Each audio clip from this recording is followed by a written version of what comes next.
గురువుగారు, ఇష్ట దేవతను మార్పు చేయటం శాస్త్ర సమ్మతం అంటారా? చాలా మంచి ప్రశ్న. ఇప్పుడున్నటువంటి సమాజంలో భక్తుల్లో ఓపిక, సహనము అనేటటువంటివి తగ్గిపోయినాయి. ఏదైనా ఒక సంకల్పం తీసుకొని ఆ సంకల్పం సిద్ధించాలి అని చెప్పి ఏ పరమాత్ముని వారు కొలుస్తూ ఉంటారో ఆ పరమాత్ముని కొలవగా వారి సంకల్పాలు గనక సిద్ధించకపోతే వారు వెంబడే ఆ దేవత ఆరాధనను మార్చివేసి మళ్ళీ ఇంకొక దేవుణ్ణి పట్టుకోవడం జరుగుతూ ఉంది.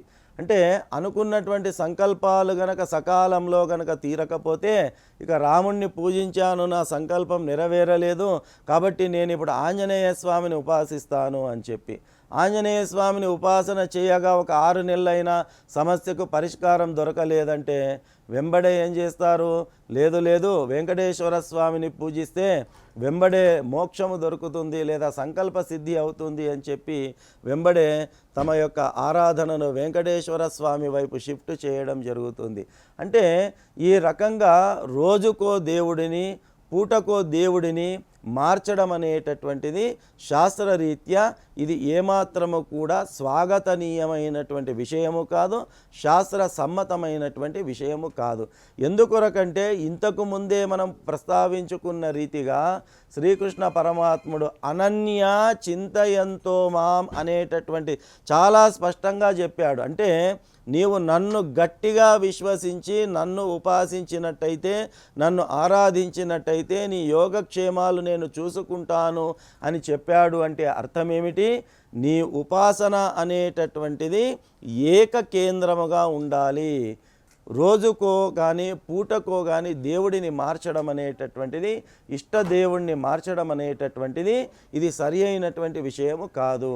కానీ కొన్ని సందర్భాలలో మనకు ఉదాహరణకు మనం ఏదైనా గురువును ఆశ్రయించినప్పుడు గురువు మనకు ఒక మంత్ర దీక్ష చేయడం జరుగుతుంది. గురు శుశ్రూష చేసిన తర్వాత గురువు మన యొక్క భక్తి ప్రపత్తులకు, మన సేవా తత్పరతకు మెచ్చి ఉదాహరణకు ఏదైనా ఒక దేవతా మంత్రాన్ని ఉపదేశం చేశారు అనుకోండి. ఏ దేవతా మంత్రాన్ని ఉపదేశం చేసి ఉంటారో ఆ దేవతను ఆరాధించడం అప్పుడు తప్పనిసరి అవుతుంది. కాబట్టి ఆ రకంగా గురువు యొక్క ఆజ్ఞ ఉండి ఆ గురు మంత్రోపదేశము పొందిన తర్వాత తప్పనిసరి పరిస్థితిగా ఆ మంత్రోపదేశము ఏ దేవతకు సంబంధించి ఉంటుందో ఆ దేవతను ఖచ్చితంగా ప్రధాన దేవతగా ఆరాధించవలసి ఉంటుంది. కాబట్టి ఇలాంటి కొన్ని సందర్భాలలో ఇష్ట దైవాన్ని మార్చి పూజించడంలో తప్పు లేదు.